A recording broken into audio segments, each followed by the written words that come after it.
رب العالمین والصلاة والسلام علی سید الانبیاء والمرسلین سیدنا و نبینا شفیع ذنوبنا و طبیب قلوبنا ابی القاسم محمد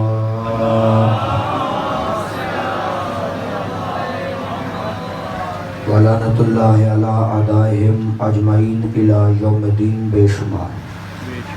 اما بعد فقد قال اللہ تبارک و تعالی فی کتابہ المجید و خطابہ الحمید و هو اصدق الصادقین۔ بسم اللہ الرحمن الرحیم۔ لقد من اللہ علی المؤمنین اذ بعث فیہم رسولا من انفسہم یتلو علیہم آیاتہ ویزکیہم ویعلمہم الکتاب والحکمہ۔ صلوات بر محمد و آل محمد۔ دعا ہے کہ محمد و آل محمد کا عظیم ترین خالق آپ سب کی یہ حاضری بارگاہ جناب سیدہ میں قبول فرمائے۔ جو بیمار عزادار ہیں میرا اللہ بیمار کربلا کے صدقے میں انہیں شفاء کاملہ عطا فرمائے۔ دعا فرمائے میرا اللہ ہمارے نہایت محترم واجب الاحترام چودھری شبیر مانگڑ صاحب کی یہ صف عذاب بچھائی میرا اللہ 12ویں سرکار کی بارگاہ میں قبول فرمائے۔ دیگر حضرات جو بھی اس مجلس عذاب میں حصہ لے رہے ہیں مالک ان کی بھی کوشش کاوش قبول فرمائے۔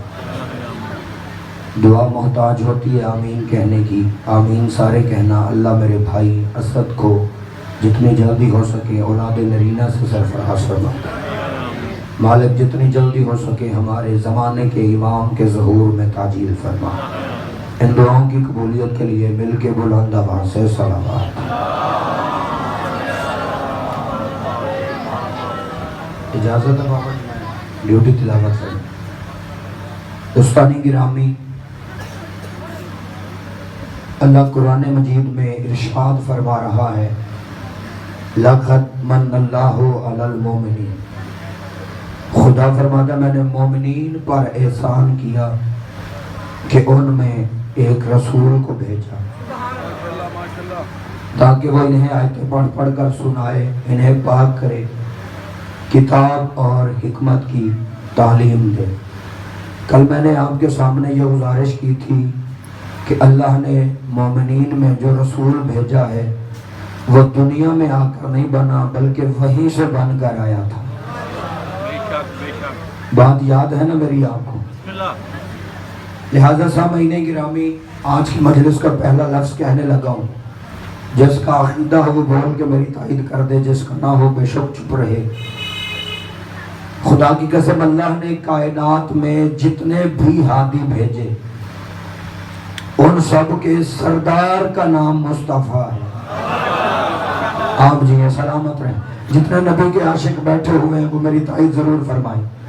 جتنے بھی ہادی دنیا میں آئے ان کے سردار کا نام سرکار محمد مصطفیٰ ہے۔ یہ وہ عظیم نبی ہے جسے اس عظیم نے خود عظیم کہا ہے۔ یہ وہ کریم نبی ہے جسے اس کریم نے خود کریم کہا ہے۔ یہ وہ اعلیٰ نبی ہے جسے اس اعلیٰ نے خود اعلیٰ کہا ہے۔ بلکہ یوں کیوں نہ کہوں جو عشق حسن مصوری کا شاہکار اعظم ہو اسے محمد مصطفیٰ کہتے ہیں۔ زحمت فرمائیں گے آپ میرے ساتھ۔ آج میں کوئی زیادہ دیر زحمت آپ کو نہیں دے سکوں گا کیونکہ ننکانہ صاحب میری ایک حاضری ہے، جتنی آج کمی رہ گئی انشاءاللہ کل کو میں پوری کرنے کی کوشش کروں گا۔ لہذا جتنی دیر بھی زحمت سماعت دوں میری طرف متوجہ رہ کے آپ نے قبلہ میری تائید فرمانی۔ جو عشق حسن مصوری کا شاہکار اعظم ہو اسے محمد مصطفیٰ کہتے ہیں۔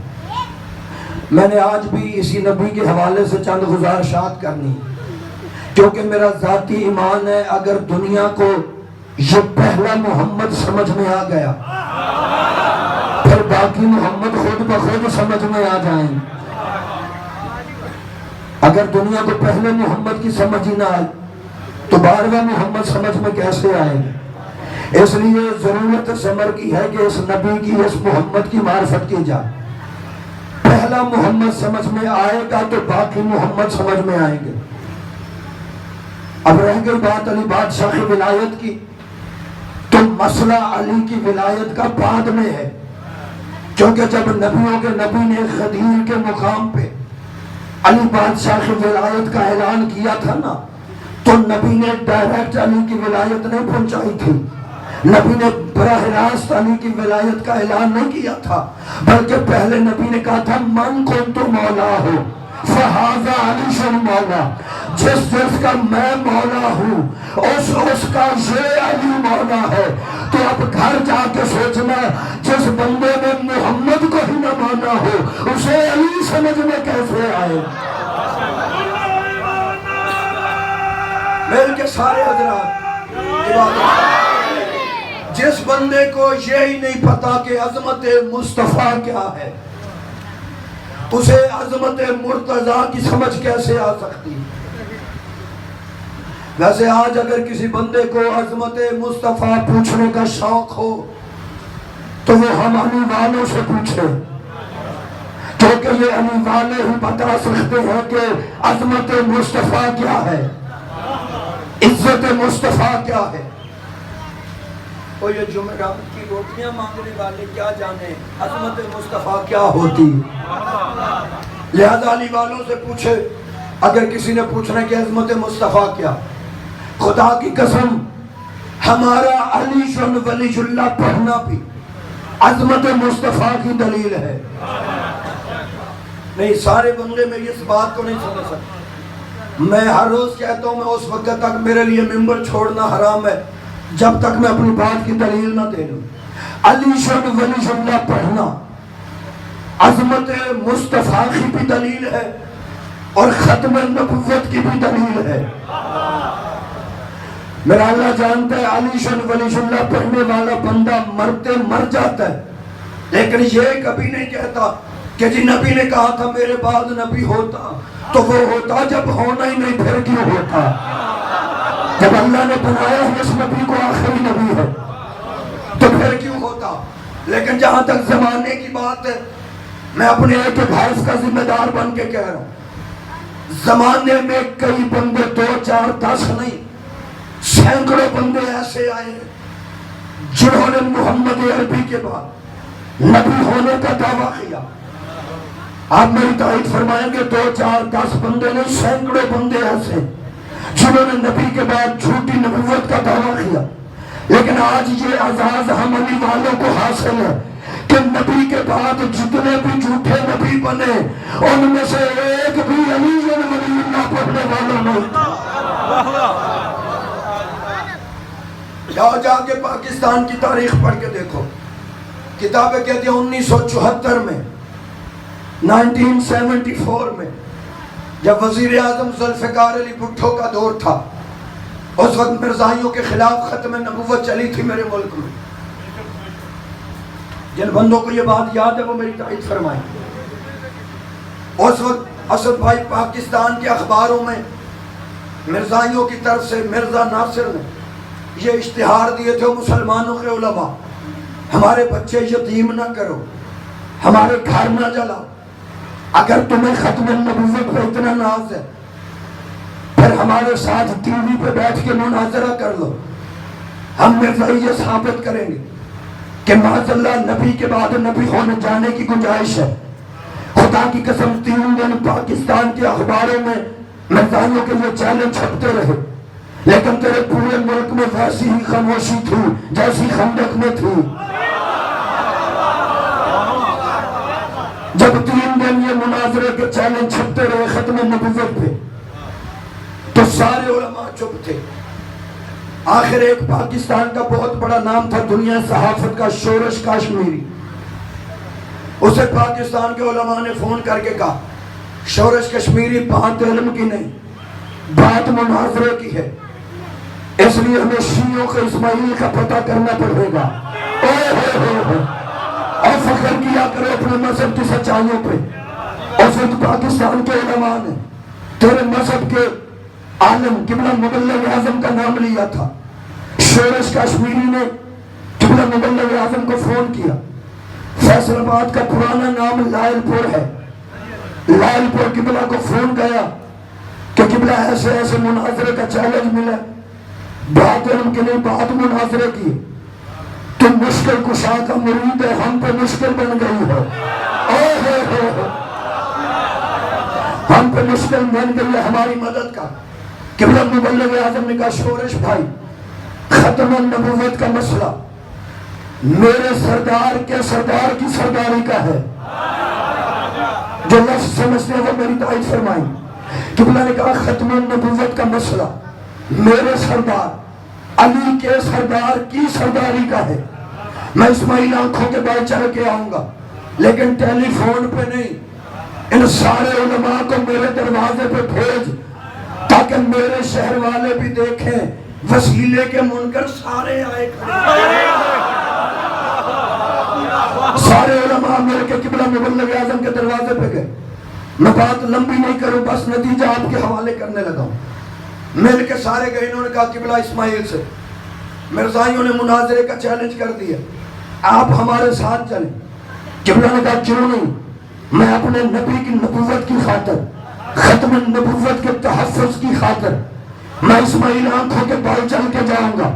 اب کتابیں کہتی ہیں جب ٹرنک لے کر کتابوں کے مبلغ اعظم اسلام آباد کے اسمبلی ہال میں پہنچے، ادھر قبلہ مبلغ اعظم کا اسمبلی ہال میں پہلا قدم آیا، اور اس دور کے وزیر اعظم پرائم منسٹر ذوالفقار علی بھٹو بھی موجود تھے، مرزائیوں کا سربراہ مرزا ناصر بھی وہاں موجود تھا، اور دیگر علماء بھی موجود تھے۔ ادھر قبلہ مبلغ اعظم کا پہلا قدم اسمبلی ہال میں آیا، اسلام آباد کے اسمبلی ہال میں آیا۔ جب مبلغ اعظم کو آتا دیکھ کے سب سے پہلے کرسی چھوڑ کے مرزا ناصر اٹھا، کرسی چھوڑ کے مرزا ناصر اٹھا اور دوڑ کے قبلہ مبلغ اعظم کے پاس آیا، آ کے کہتا ہے اسماعیل تو کتابیں لے کر کیوں آ گیا ہے؟ قبلہ نے کہا کیوں تو نے مناظرے کا چیلنج دیا نہیں تھا، تو ٹیلی ویژن کی بات کرتا ہے، میں اسماعیل تجھے دعوت دیتا ہوں، تو چاند پہ بھی جا کے مناظرہ کر لے، میں اسماعیل تجھے وہاں بھی ثابت کروں گا کہ محمد کے بعد نبی کوئی نہیں، علی اولاد علی کے بعد امام کوئی نہیں، نبی کے بعد نبی کوئی نہیں، علی اولاد علی کے بعد امام کوئی نہیں۔ جب قبلہ نے یہ کہا میں چاند کو بھی ثابت کروں گا، یہ مرزا ناصر بے کے کہتا ہے اسماعیل تو کتابیں لے کے واپس چلا جا، اور تجھے غلط فہمی ہوئی ہے، کیونکہ میں نے مناظرے کا چیلنج مسلمانوں کو دیا تھا، مومنوں کو نہیں دیا۔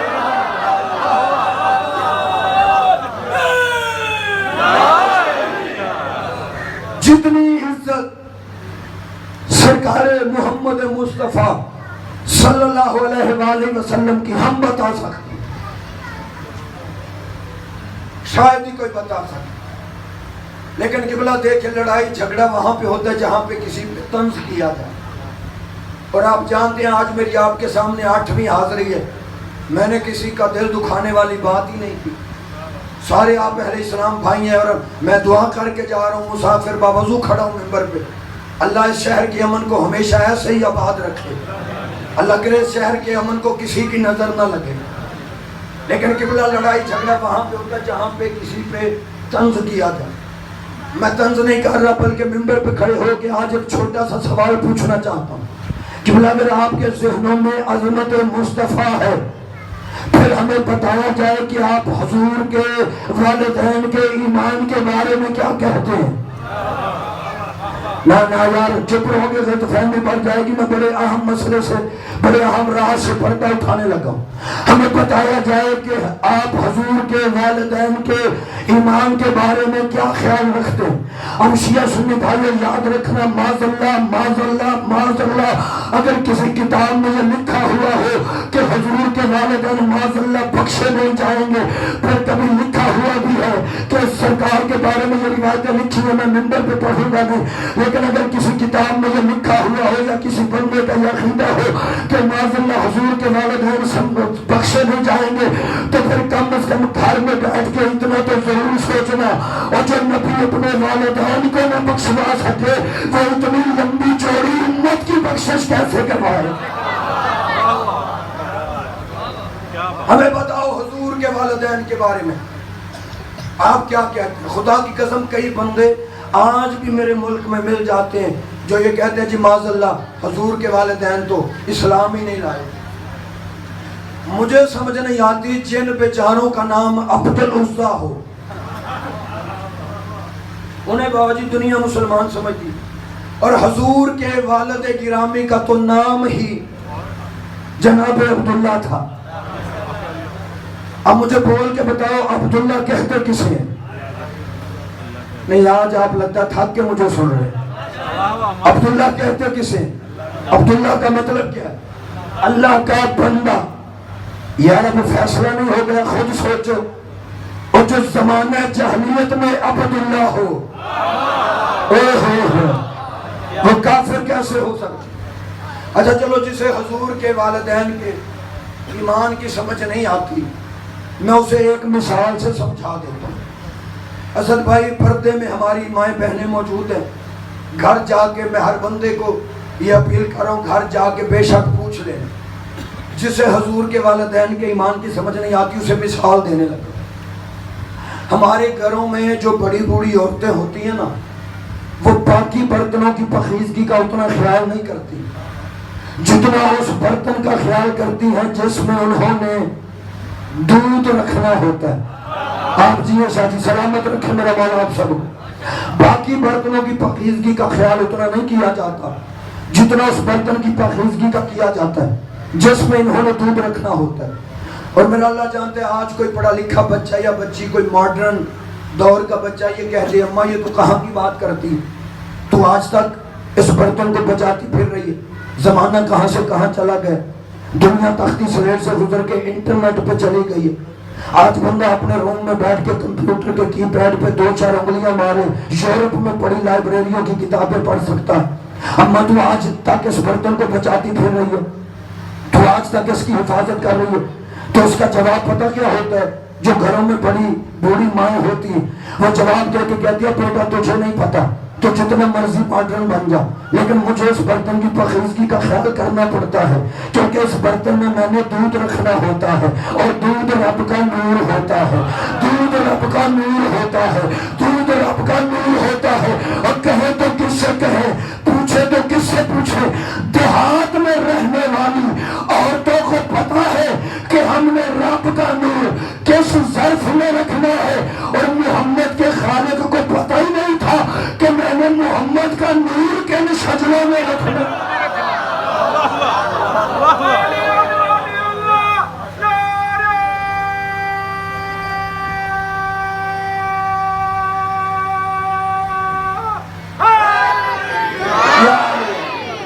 تو حضور کے والدین کی بات کرتا ہے. خدا کی قسم نبی کے دادا شیبۃ الحمد جناب عبد المطلب علیہ السلام سے لے کر حضرت ابراہیم علیہ السلام تک اور حضرت ابراہیم علیہ السلام سے لے کر حضرت آدم تک یہ سارے کے سارے شجرہ طیبہ ہیں. لیکن آج مجھے بڑے افسوس کے ساتھ یہ جملے کہنے پڑ رہے ہیں کہ جس بندے کو اپنے شہر میں کوئی نہیں پوچھتا، جسے اپنے دین اور ایمان کا پتہ نہیں ہوتا، وہ بھی کھڑا ہو کے کہہ دیتا جی معاذ اللہ حضور کے والدین اسلام نہیں لائے تھے، وہ ایمان نہیں لائے تھے. اور میں کہتا ہوں اگر کسی کے باپ کو کلمہ نصیب نہیں ہوا تو اس میں حضور کے والدین کا قصور کیا ہے؟ اس میں آقا نامدار کے والدین کا قصور کیا؟ تو نبی کے والدین کی بات کرتا آج میں تجھے ایک تصویر دکھاتا ہوں. نبی اور علی کے پردادا ہے جناب ہاشم. یہ جناب ہاشم شیعہ سنی بھائی وہ شخصیت ہے جن کے بارے میں مشترکہ علماء نے لکھا ہے کہ جناب ہاشم کے ہاتھوں میں لکیریں نہیں سخاوت کے دریا تھے. اتنے سخی تھے جناب ہاشم کہ کتابیں کہتی ہیں جس بندے کے پاس کپڑے نہیں ہوتے تھے وہ لباس اپنا جناب ہاشم کی حویلی سے لے جاتا تھا. جس کے پاس بیٹی کا جہیز نہیں ہوتا تھا وہ جہیز آ کے بیٹی کا جناب ہاشم کی حویلی سے لے جاتا تھا. صرف یہی نہیں، جب پورے عرب میں قحط پڑتا تھا تو پورے عرب کو اونٹ کے گوشت کے شوربے میں روٹیاں بھگو بھگو کے جناب ہاشم کھلاتے تھے. اور پھر آج تو ان کا ایمان مانے یا نہ مانے، تو ان کا دین مانے یا نہ مانے، لیکن اتنا تو تجھے اسے ماننا پڑے گا کہ صدقے پہ پڑھنے والے اور ہوتے ہیں، پالنے والے اور ہوتے ہیں۔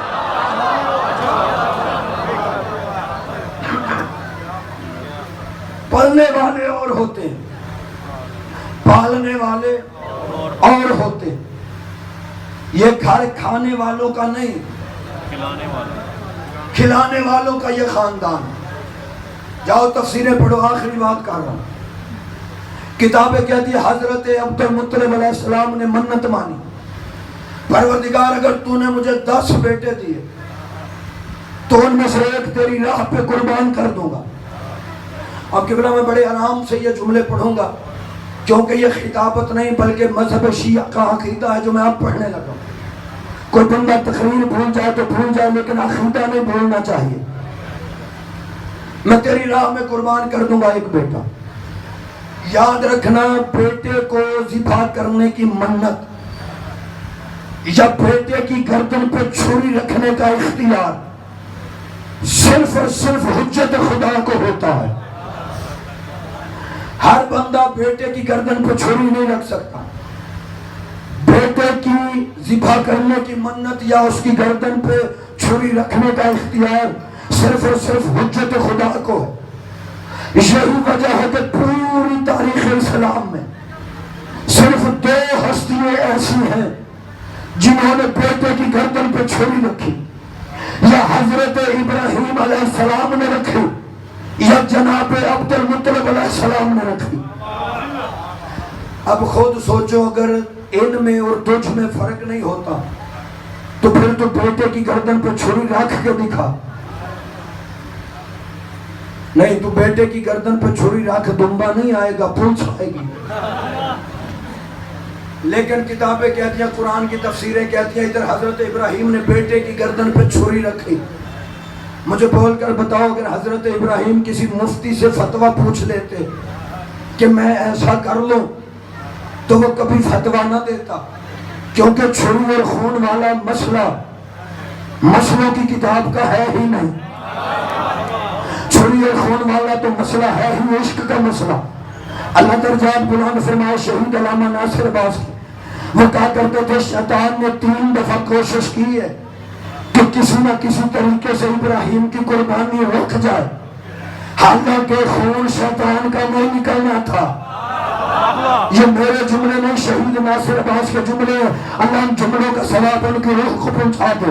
وہ کہا کرتے تھے 3 دفعہ شیطان نے کوشش کی یہ قربانی رک جائے، لیکن قبلہ یہ قربانی روک نہیں سکی، لیکن شیطان کوشش کرتا رہا۔ حالانکہ وہ فرمایا کرتے تھے کہ خون شیطان کا نہیں نکلنا تھا، خون نکلنا تھا جناب اسماعیل کا۔ تکلیف شیطان کو ہو رہی تھی۔ وہ کہا کرتے تو پھر آج کے بعد نشانی یاد رکھنا، چھری کسی کی ہوگی، خون کسی کا نکلے گا، جسے تکلیف ہے سمجھنا شیطان بولنا۔ منت مانی، آخری جملے، منت مانی جناب عبد المطلب علیہ السلام، اگر تو نے مجھے 10 بیٹے دی تو ایک بیٹا تیری راہ میں قربان کر دوں۔ اللہ نے سرکار کو 10 بیٹے دے دی۔ جو سب سے خوبصورت ترین بیٹا تھا اس کا نام ہے جناب عبداللہ، حضور کے والد گرامی۔ کتابیں کہتی ہیں حضرت عبداللہ اور حضرت ابو طالب علیہ السلام یہ دونوں سگے بھائی تھے، مطلب کل بھائی 10 تھے، باقیوں کی مائیں علیحدہ علیحدہ تھی۔ ان دونوں کی ماں بھی ایک تھی، نبی اور علی کی دادی، نام تھا ان کا فاطمہ مخزومیہ، کیونکہ یہ مخزومیہ خاندان سے تعلق رکھتی تھی اس لیے ان کا نام ہو گیا فاطمہ مخزومیہ۔ اللہ نے اس بی بی کو 2 بیٹے دی، ایک حضرت ابو طالب، دوسرے حضرت عبداللہ۔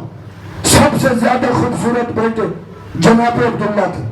اب چونکہ وعدہ وفا کرنا تھا، 10 بیٹے مل گئے، جناب عبد المطلب اپنے بیٹے کو بازو سے پکڑ کے مینا میں لائے، لٹا کے بیٹے کی گردن کی طرف چھری کی۔ کتابیں کہتی ابھی چھری یہاں تک پہنچی تھی یا چھری کے نیچے ابو طالب کے جو دونوں ہاتھ آ گئے۔ نہیں تو پریشان ہو کے سن رہا، میں تجھے ابو طالب کا وہ پہلا احسان بتا رہا ہوں جو ابو طالب نے تیرے نبی پہ کیا تھا۔ عبداللہ لیٹ گئے، چھری یہاں تک کہ ابو طالب کے نیچے ہاتھ آ گئے۔ حضرت عبدالمطلب نے کہا ابو طالب ہاتھ ہٹاؤ۔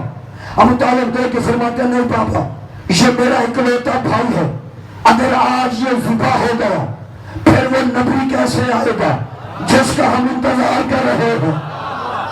اب پتہ چلا ابو طالب کسے کہتے ہیں، اور دنیا میں آنے سے پہلے جس کے ذمے تیرے نبی کی حفاظت ہو اسے محمد کی شریعت میں ابو طالب کہتے ہیں۔ بابا یہ میرا اکلوتا بھائی ہے، اگر یہ ذبح ہو گیا پھر وہ کیسے آئے؟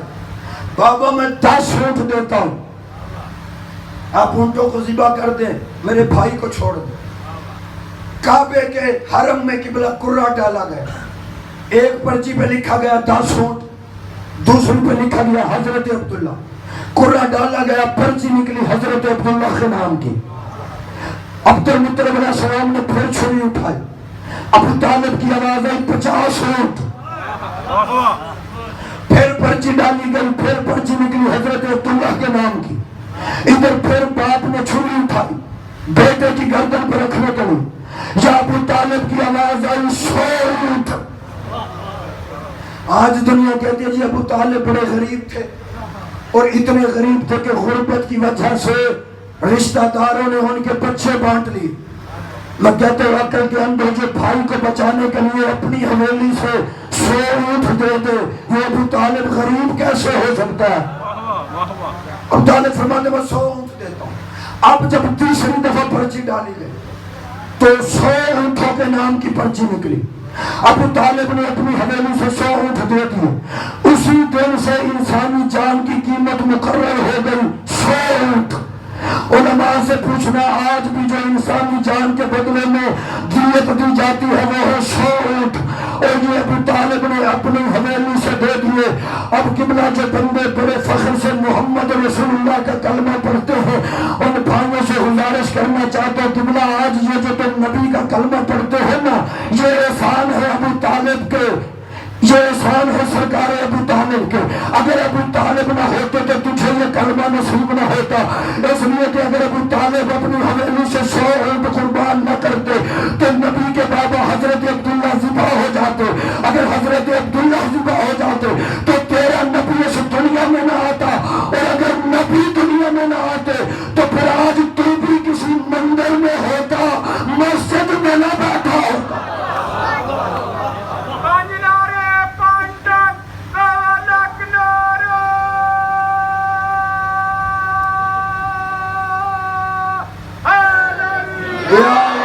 آپ جی یہ سلامت رہیں، یہ احسان ہے علی کے باپ ابو طالب کے۔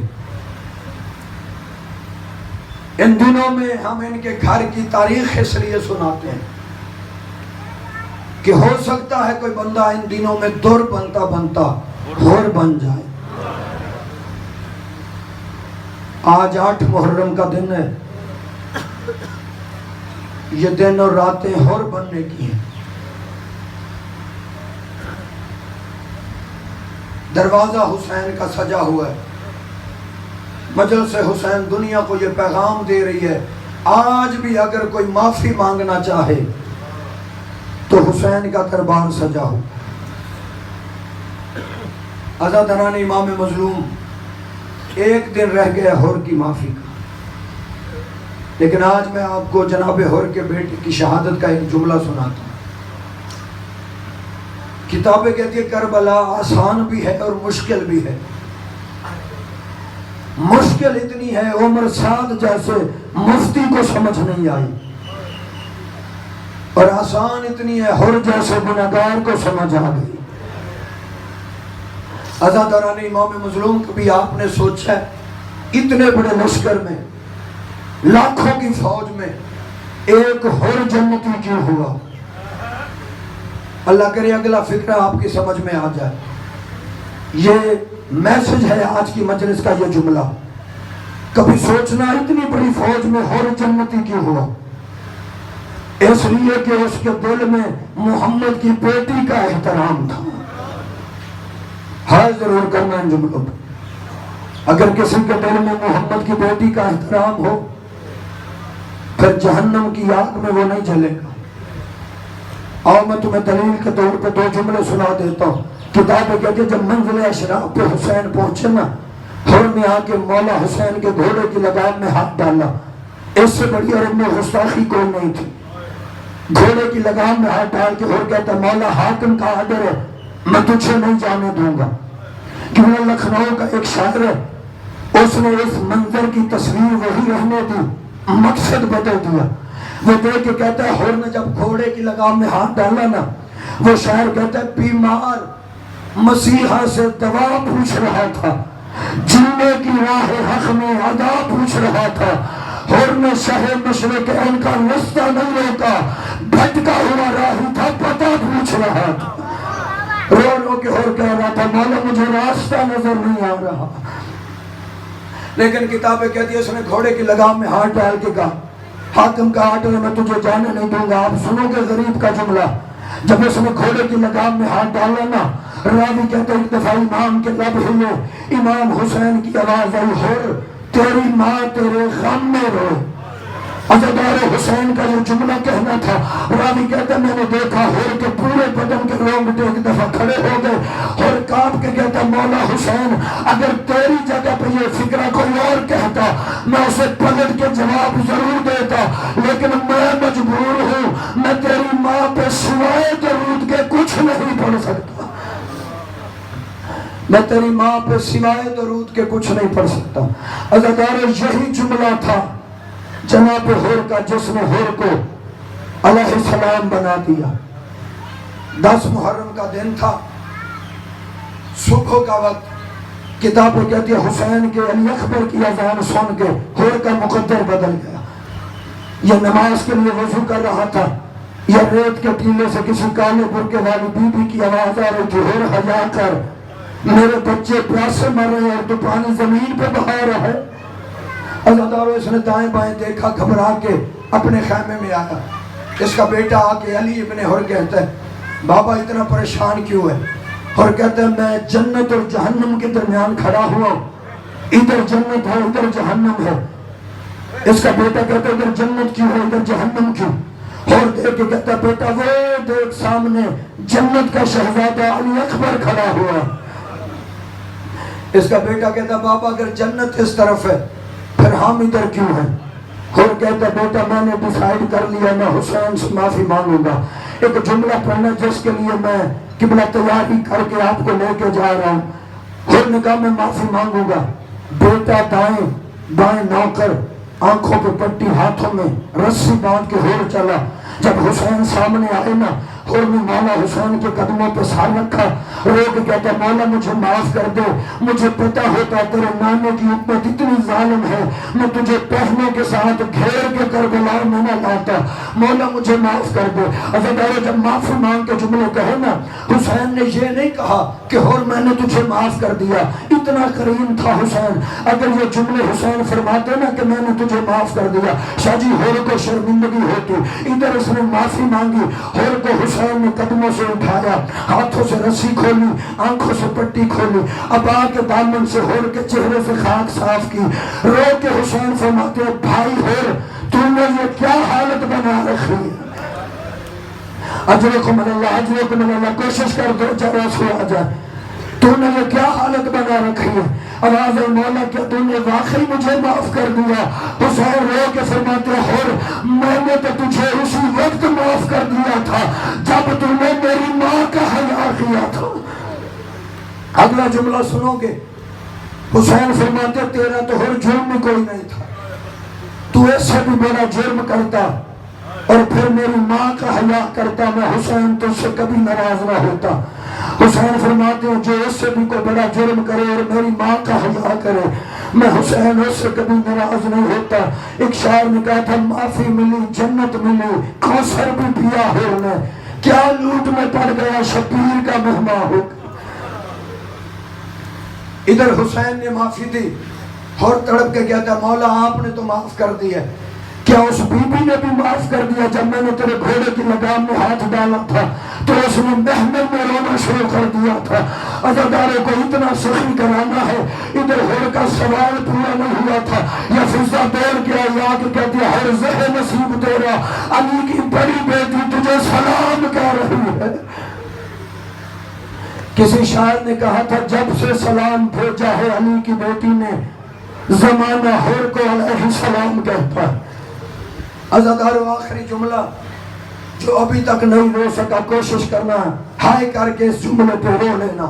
عبادت تیری میری پوری ہو چکی ہے، میں دیکھ رہا ہوں ہر آنکھ میں آنسو آ گیا ہے، ہر آنکھ نے وضو کر لیا، بس آخری فکرہ ہر کو معافی ملی۔ ہر دے کے کہتا مولا مرنے کی اجازت، امام کی آواز ہے اللہ خیر علیہ، یہ چند قدم چل کے واپس آ گئے۔ امام فرماتے ہیں ہر مرنا نہیں چاہتا، کہتا نہیں مولا مجھے چاہتا یہ ہوں میرے مرنے سے پہلے میرے بیٹے کو میدان میں بھیج دے۔ آواز آئی بیٹے کو پہلے شہید کیوں کروانا چاہتا ہے؟ اور کہتا مولا میں جو تیرے بیٹے گھیر کے لایا ہوں مجھے بھی تو پتہ چلے اولاد کا درد کسے کہتے۔ جب کہنا میرے بیٹے کو پہلے بھیج، بوڑھے باپ نے جوان بیٹے کو سوار کر کے میدان میں بھیجا۔ کتابیں کہتی ہے نوکر کا بیٹا تھا، مدد کے لیے بلا نہیں سکتا تھا، ہور کے بیٹے کی آواز آئی مولا میرا آخری سلام۔ ادھر ہور کا بیٹا گھوڑے سے گرا، امام فرماتے ہور جتنی جلدی ہو سکے بیٹے کی لاش پہ پہنچ۔ عزادارو آخر بوڑھا باپ تھا، جتنی جلدی ہو سکا ہور بیٹے کی لاش پہ آیا، لیکن ہور کہتا مجھے اس وقت اپنے بیٹے کی موت بھول گئی جب میں نے دیکھا میرے پہنچنے سے پہلے علی اکبر کا بابا میرے بیٹے کا سر گود میں رکھ کے اس کے چہرے سے خون صاف کر رہا تھا۔ اور کہتے میں نے قدموں پہ ہاتھ رکھ کے کہا مولا تو بڑا کریم ہے، مولا تو نے کریمی والی حد کر دی، مولا تو خیمے جا میں بیٹے کی لاش لاتا ہوں۔ حسین فرماتے نہیں ہے تو خیمے جا میں تیرے بیٹے کی لاش لے کے آتا ہوں۔ اور کام کے کہتے نہیں مولا دنیا کیا کہے گی، اور میں نوکر ہو کے بیٹے کی لاش مولا سے اٹھوائی ہے، غریب کی آنکھیں برسی۔ آواز آئی ہر مسئلہ نوکر یا مولا کا نہیں، مسئلہ ہے میرے نانے کی شریعت کا۔ اور میرا نانا کہتا تھا کوئی باپ اپنے جوان کی لاش نہ اٹھائے، کوئی باپ اپنے بیٹے کی لاش نہ اٹھائے۔ میں کہتا مولا آج تو ہر کو لاش اٹھانے نہیں دیتا، اللہ جانے